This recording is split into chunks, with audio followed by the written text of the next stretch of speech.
제3장 불편한 진실의 문. 그날 밤 지우는 남편 도윤에게 서미란의 이야기를 꺼냈다. 여보, 오늘 이상한 사람을 만났어. 도윤은 거실 소파에 앉아 의학 저널을 읽고 있었다. 47의 외과 의사. 침착하고 이성적인 남편이었다. 이상한 사람? 서미란이라는 사람인데 자기가 우리 집 옛날 가사도우미였다면서 나한테 이상한 말을 했어. 도윤의 손이 미세하게 멈췄다. 무슨 말? 나한테 쌍둥이가 있었대. 그리고 내가 지훈이가 아니라 지연이라고. 도윤은 책을 덮고 지훈을 똑바로 쳐다봤다. 그 사람 이름이 서미란이라고? 응. 왜? 아는 사람이야? 예전에 들은 적 있어. 당신 어머니한테서. 지훈은 숨을 멈췄다. 당신 어머니가 그 사람 얘기를 하셨어. 정신적으로 문제가 있었던 가사도우미였다고. 일하다가 갑자기 이상한 망상을 보이기 시작해서 내보냈대. 하지만 지훈아. 도윤은 지훈의 손을 잡았다. 그 사람 말 믿지 마.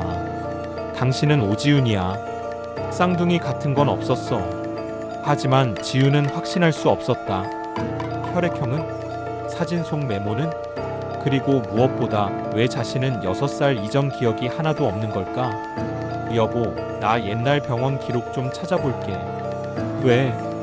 확인하고 싶어서. 도윤의 표정이 굳었다. 필요 없어. 그냥 잊어버려. 왜 그래? 뭐 숨기는 거 있어? 숨기는 거 없어. 그냥 쓸데없는 과거 들춰서 상처받지 말라는 거야. 하지만 지훈의 의심은 더 커졌다. 다음 날 지훈은 혼자 옛 동네를 찾아갔다. 부산 동래구. 어린 시절 살았다던 그 동네. 거리는 많이 변해 있었다. 기억나는 건 거의 없었지만 골목 어귀에 오래된 약국만은 그대로였다. 혹시 1987년쯤 이 근처에 있던 소아과 아세요? 약사 할머니는 고개를 갸웃했다.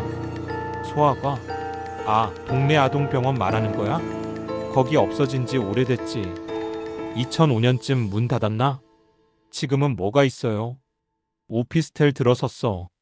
지우는 약사가 알려준 주소로 갔다. 과연 그곳엔 높은 오피스텔 건물이 서 있었다.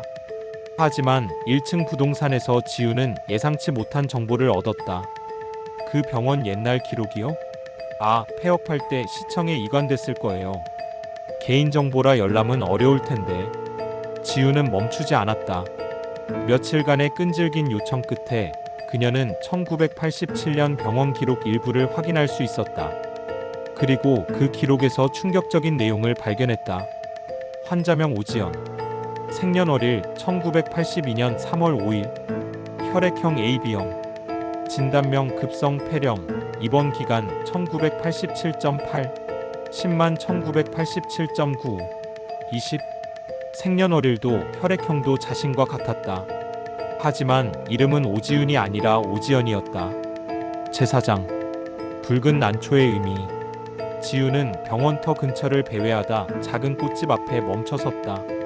쇼윈도에 붉은 난초 화분이 놓여 있었다. 순간 지훈의 머릿속에 강렬한 이미지가 쏟아졌다. 하얀 병실, 창문 너머로 보이는 붉은 난초. 누군가 그 꽃을 가져다 주며 말한다. 지연아, 이 꽃 이름이 뭐게? 난초레이. 이쁘지? 지우는 꽃집 안으로 들어갔다. 이 꽃 1987년에도 여기 있었나요? 꽃집 주인은 70대 할머니였다. 1987년? 그럼 있었지. 우리 가게가 여기 40년 됐으니까. 혹시 그때 이 근처 병원에 입원한 아이한테 이 꽃 가져다 준 적? 할머니의 눈이 커졌다. 아이고, 그 애 말하는 거가? 쌍둥이 중에 아프네? 지훈의 심장이 뛰었다. 쌍둥이요? 그라. 똑같이 생긴 애들인데 한 명이 병원에 오래 입원해 있었지. 불쌍해서 내가 몇 번 꼭 갖다 줬어. 그 아이 어떻게 됐어요? 할머니는 고개를 저었다. 글쎄, 퇴원하고 나서는 못 봤어. 근데 그 집안에 무슨 일 있었다 카더라. 아이 한 명이 없어졌다나 뭐라나. 지우는 서미란에게 다시 연락했다. 만나야겠어요. 전부 말씀해 주세요. 카페에서 섬이라는 마침내 진실을 털어놓기 시작했다. 오 선생님 부모님은 부유한 집안이었어요. 특히 할아버지가 부산에서 큰 사업을 하셨죠. 하지만 슬아의 아들이 없었어요. 딸 하나뿐이었고 그 딸이 바로 선생님 어머니셨죠. 그래서요?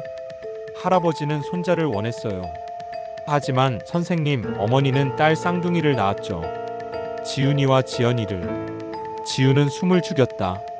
처음엔 괜찮았어요. 쌍둥이라도 예뻐했으니까. 하지만 할아버지가 갑자기 돌아가시면서 문제가 생겼어요. 무슨 문제요? 유언장이었어요. 할아버지는 재산을 적장손에게 물려준다고 했어요. 하지만 손자는 없었고 쌍둥이 손녀 둘뿐이었죠. 그럼 법적으로는 쌍둥이 중 먼저 태어난 아이가 적장손이었어요. 그게 누구였을까요? 지윤은 입술을 깨물었다. 오지윤이었어요. 섬이란이 말했다. 3분 먼저 태어났죠. 그럼 나는. 당신은 둘째였어요. 오지연. 지윤은 머리가 어지러웠다. 그래서 1987년 8월 15일에 무슨 일이 일어난 거예요? 섬이라는 눈을 감았다. 지윤이가 사라졌어요.